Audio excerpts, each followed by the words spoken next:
Well, good morning, everyone, and welcome back. Welcome to Morning Musings. My name is Don K. Preston. I am the president of Preterist Research Institute of Ardmore, Oklahoma, and I appreciate you being with me. We're currently doing a study on the already but the not yet.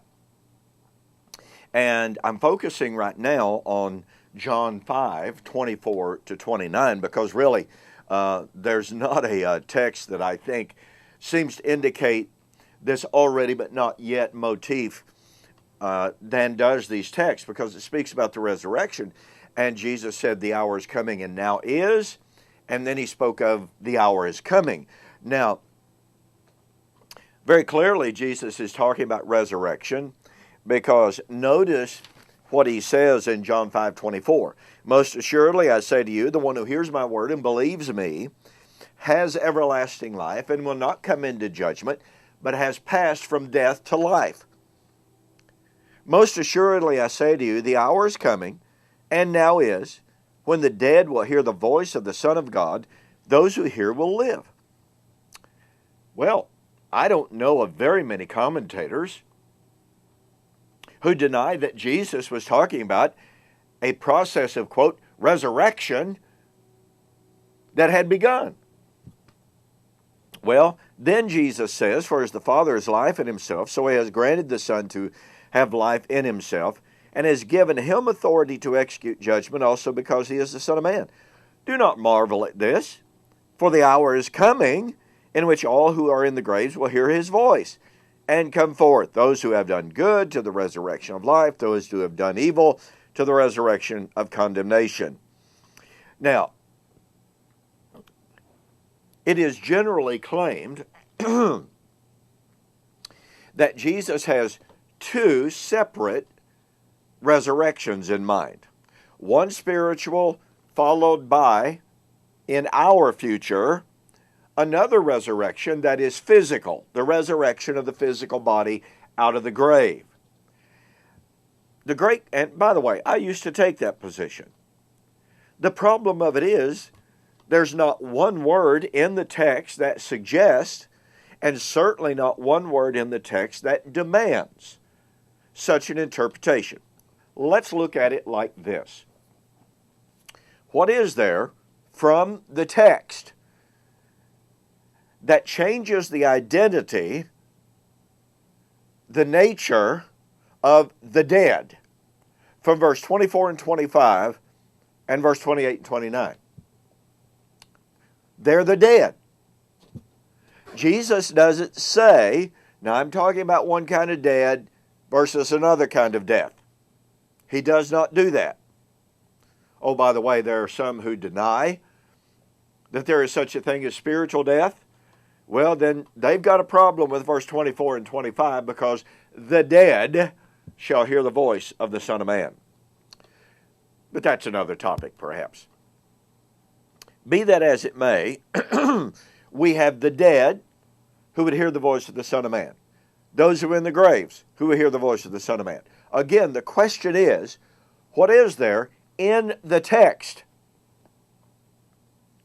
that delineates between the nature of the death in verse 24 and 25 and verse 28 and 29? There's not one thing in the text that says, this is one kind of death, this is another. Now notice, the dead will hear the voice of the Son of Man, and those in the grave shall hear the voice of the Son of Man. What's the difference between the voice of the Son of Man? Not one word suggests. Now, verse 24 and 25 is the call of the gospel, but verse 28 and 29, now that's a literal shout of Jesus. That's the literal voice of Jesus at the end of time. Really? Where is the textual justification for that? Thirdly, Jesus simply goes from, the hour is coming and now is, when the dead shall hear his voice and live. Now notice, the only shift that Jesus makes goes from the dead shall hear and live, to all shall hear and live, or be condemned. That's the only, quote, shift that Jesus makes, from some to all.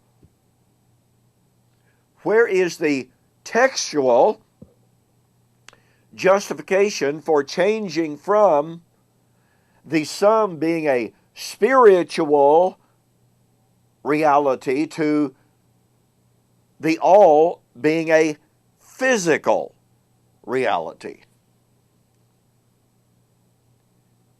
You see, folks, when we really get down to what the text says and does not say, it's simply not right to read into the text, i.e., eisegesis, things that are not there, things that are not implied, things that are not demanded. It is only a presuppositional eschatology, a presuppositional theology that says, oh, we have to have two resurrections here. And somebody says, oh, but wait, Jesus says the hour is coming and now is, but then he says the hour is coming. See, that demands two separate times, two different resurrections of two different natures. Really? Where do you find that in the text? Where do you find the delineation in the nature from the text? And oh, by the way, in our next installment, we shall examine a text which completely nullifies and falsifies the claim that says, well, Jesus' contrast between the hour that is coming and now is versus the hour is coming demands totally separate, totally disparate events, different in nature and totally different in time. That claim is completely false.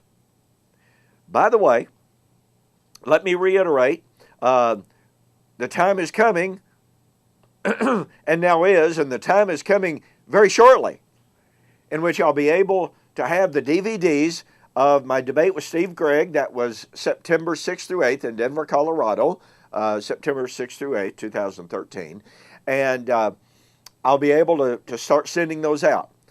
If you want to pre-order and save yourself $5 shipping, go to my websites, eschatology.org, bibleprophecy.com, donkpreston.com. Excuse me.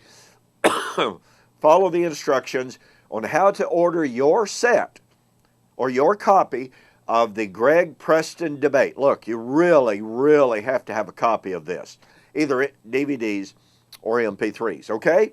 So, again, go to the websites, order the Greg Preston debate. You will be glad that you did, and you'll save yourself $5 for a short period of time, all right? So do that today. Thanks so much for joining me for this morning's Morning Musings. Hope you have a fantastic weekend. We'll see you on the flip side.